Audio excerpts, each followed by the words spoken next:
Assalamu alaikum warahmatullahi wabarakatuh. Wa alaikum salam warahmatullahi wabarakatuh. A kí gbogbo ẹ̀yin tẹ́ ń wò wá tẹ́ ń gbọ́ wá káàkiri orílẹ̀-èdè Nàìjíríà àbí ká sọ pé káàkiri àgbálá ayé. Sálàáfíà lẹ́wà. Ẹ káàbọ̀ sórí ètò Jímọ̀ Olóyin tí a mọ́ mú wá lọ́jọ́ mẹ́jọ níkànnì tí a wà yìí, ìkànnì àgbàlẹ̀ oníwẹ̀ Africa TV. Ojú tẹ́ fi ń wò wá ò ní fọ́, etí tẹ́ fi ń gbọ́ wá ò ní di láṣẹ Ọlọ́run ọba. A sì tún kíra wa pé a kú ọdún àyájọ́ olólùfẹ́ tòní. Ká máa dúpẹ́ náà ni lọ́wọ́ Ọlọ́run ọba Aláwùrábí. Ọdún àyájọ́ olólùfẹ́ a máa ṣe àkàjúwe ìfẹ́ tí a ní síra wa. Èyí fi ń rán wa létí wípé ká máa lòfẹ́ láàrin ara wa. Kí olórí ìjọ kó lo ìfẹ́ láàrin àwọn ọmọ ìjọ rẹ̀. Kí bàbá kó lo ìfẹ́ láàrin àwọn ọmọ. Kí ọkọ náà kó lo ìfẹ́ láàrin aya rẹ̀. Bákan náà ni kí aya kí ó lo ìfẹ́. Gẹ́gẹ́ bá a ṣe mọ̀ pé wọ́n ní ìfẹ́ báyìí òun là kọjá òfin. Ẹ jẹ́ á nífẹ̀ẹ́ ara wa dénúdénú. Bẹ́ẹ̀ ni olórí ìlú kó nífẹ̀ẹ́ àwọn ìlú rẹ̀. Bákan náà ni àwọn ọmọ ìlú náà kán nífẹ̀ẹ́ olórí wọn. Kí gbogbo ọmọ Nàìjíríà ẹ jẹ́ á nífẹ̀ẹ́ ààrẹ orílẹ̀-èdè wa. Àbẹ́ẹ̀rí báyìí, ẹ jẹ́ á lo ìfẹ́.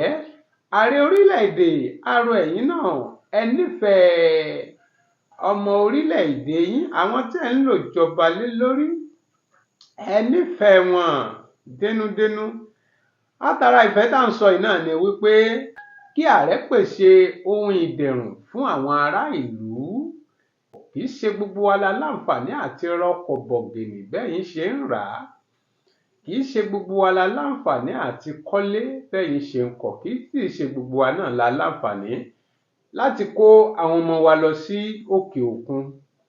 Àmọ́ kí ni àwọn àǹfààní tẹ́ ẹ lè ṣe tí gbogbo mùtúmùwà tí a fi lè jàǹfààní yìí náà ni wípé tẹ́ ẹ bá ti fún wa lójú ọ̀nà tó já gerege. Àwa tá à ń gun ọ̀kadà lọ bí iṣẹ́ wa bí àwa tá à ń gun àwọn kórópè lọ àyè ibi táwa náà ń gbé, a ní lè ní ìdádúró lójú ọ̀nà. Bákan náà ni ètò ẹ̀kọ́ ọ̀fẹ́ tí gbogbo ẹ̀ bá ń lọ nírọ̀wọ́rọsẹ̀. Àwọn ilé ìwé wa lọ́lọ́kan ọ̀jọ̀kan, ilé pàápàá jùlọ ilé ìwé ìjọba, ẹ bá wa tún bẹ̀ ṣe. Ẹ jẹ́ káwọn ọmọ wa náà kán ní ẹ̀kọ́ tó yanjú. Bí àwọn mẹ̀kúnnù bí wọn ò ṣe rọ́wọ́ họrí déédéé débi tí wọ́n mọ àwọn náà lọ sí òkè òkun. Àwa tí à ń bẹ ní orílẹ̀-èdè yìí náà, ilé ìwé táwọn ọmọ wa ń lọ, ẹ bá wa tún bẹ̀ ṣe. A rọ ẹ̀yin ìjọba wa, ẹ bá wa lòfẹ́ láàrin wa.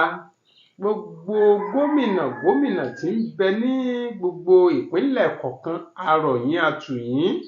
Ẹ bá wa lòfẹ́. Ẹ jẹ́ á máa rántí ọjọ́ òní wípé àyájọ́ ọjọ́ olólùfẹ́ ni. Ẹ bá wa lòfẹ́. N tó bá yẹ kẹ́ ẹ ṣe fún wa, ẹ ṣe fún wa. Tó bá yẹ kẹ́ ẹ ṣe fún wa ní gbogbo àwọn community wa, ẹ ṣe fún wa. Àdúgbò ibi tí ọ̀nà bá yẹ, ẹ bá wa lànà síbẹ̀, kẹ́ sì bá wa dá ọ̀dà rẹ̀. Àdúgbò ibi tó bá yẹ kẹ́ ẹ gbẹ́ omi sí fún wa, ẹ bá wa gbẹ́ omi kómi yọ, kó wúlò fáwọn aráàlú.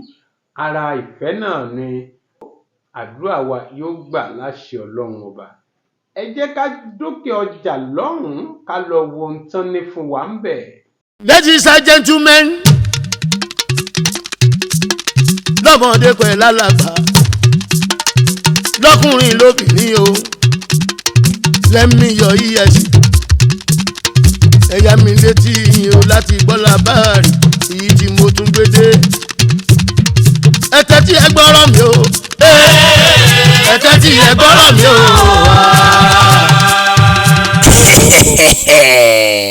àtútù arére ohun ẹtẹ́tí ẹgbọ́ làbárí ẹnu mi. Gloria Universe Hotel Limited. àyè yìí kalẹ̀ sí àdúgbò Engineer Ògúndìjọ street beside Layer Spring Hotel along Iwo Road Òṣogbo Ọ̀ṣun state. àyè yìí wà fún títà yàrá tí ń bẹ́ẹ̀ lé lógójì. wọ́n sì tún ní extra 2 plots of land for parking space. àwọn ìwé tó jẹ́ ní olóbáàkì ẹ̀ títí dórí sí ọ̀fọ̀ survey plan payment of receipt àti bẹ́ẹ̀ bẹ́ẹ̀ lọ. fún àlàyé lẹ́kùnrẹ́rẹ́ ẹ lè pè sórí ẹ̀rọ ìbánisọ̀rọ̀ yìí 07033451398 àbí kẹ́ ẹ kàn sí Àgbàlé Property Investment and Estate Manager Limited tó kalẹ̀ sí 39 Ajíbọ́lá Alábí Memorial Shopping Complex Kọ́láwọlé Street Òṣogbo. ẹ káàbọ̀ padà. ẹ má gbàgbé pé orí ètò Jímọ̀ Olóyin náà ni a wà lọ́jọ́ tòní níkànnì Àgbàlé Oníwẹ̀ Africa TV. ẹ ṣáà máa bá wa láìkẹ̀, ẹ máa bá wa share ẹ̀. lábẹ́ comment section wa ẹ máa bá wa comment gbogbo àwọn kùdìẹ̀kudiẹ tó kù yálà ń tẹ̀ ń retí lórí ètò yìí táwọn ò tí ì ṣe. ẹ máa bá wa comment ẹ̀ sí abẹ́ comment section. àdúrà wa ó gbà, ojú tẹ́ fi ń wò wá ò ní fọ́, etí tẹ́ fi ń gbọ́ wa ò ní di. bákan náà la tún sọ fún gbogbo ẹ̀yin èèyàn wa tẹ́ ń wò wá pátápátá. àsìkò àwẹ̀ Ramadan ló dé tán yìí o. bẹ́ẹ̀ ni ẹ̀yin tẹ́ fẹ́ ṣe onígbọ̀wọ́ ètò níkànnì tí a wà yìí, yálà ẹ fẹ́ ṣe onígbọ̀wọ́ ètò níkànnì tí a wà yìí ni ẹ kàn sí wa lẹ́yọ̀ sọ́kà. ẹ pè wá sórí nọ́mbà wa tí ó wà lójú amóhùnmáwòrán yín yìí. ẹ pè wá sí lẹ́yọ̀ sọ́kà, á jẹ yín o. ẹ̀yin tẹ́ fẹ́ ṣe onígbọ̀wọ́ nípa ìrun pípè àbí ètò ẹmú sàárì jẹ, àbí ẹ fẹ́ fáwọn múmìnì àti múmìnà, ẹ fẹ́ fún wọn ní ẹ̀bùn ní orí ètò yìí, á bá yín jíṣẹ́ o. ẹ kàn sí wa lẹ́yọ̀ sọ́kà. ẹ pè wá sórí ẹ̀rọ ìbánisọ̀rọ̀ tí a sọ lẹ́ẹ̀kan. ẹ̀yin tẹ́ bá sì fẹ́ polówó ọjà yín, gẹ́gẹ́ bá a ṣe mọ̀ wípé ìpolówó ọjà báyìí ṣe bóun làgùn òwò, ẹ kàn sí wa lórí ètò yìí tàbí níkànnì yìí ká bá yín polówó ọjà yín o. bákan náà là ń kí gbogbo ẹ̀yin olólùfẹ́ ètò Jímọ̀ Olóyin. ẹ ṣé adúpẹ́ pé òkun, adúpẹ́ pé ọ̀sà, adúpẹ́ lọ́wọ́ yín o. iná ò ní tánwó yín. owó tẹ́ mú tẹ́ fi ń ra káàdì, tẹ́ fi ń ra dátà, tẹ́ fi ń wo iṣẹ́ wa yìí, Ọlọ́run á fi púpọ̀, Ọlọ́run á bá yín fi rọ́pò láṣẹ Ọlọ́run. Ọlọ́run á wá wọlá Jímọ̀ tòní tó jẹ́ Jímọ̀ Olóyin. àdúrà gbogbo wa á gbà láṣẹ Ọlọ́run ọba. tọ́ ẹ ní rí jù báyìí lọ lọ́sẹ̀ yìí. ó kọ tèmi ò yí padà o. Adéwùmí Tajudeen Ọlálékan ni ó kọ mi. Àgbàlé ni ó kọ tí gbogbo ayé fi ń gbé mi lárugẹ. èmi lọmọ wọn lẹ́dẹ̀mọ̀ pọ́ àrógun, èmi lọmọ ajílálà ọ̀ṣọ́ ajífọjọ́ gbogbo dàbí tègbìn. ìpàdé wa di láyọ̀, ó dìgbà.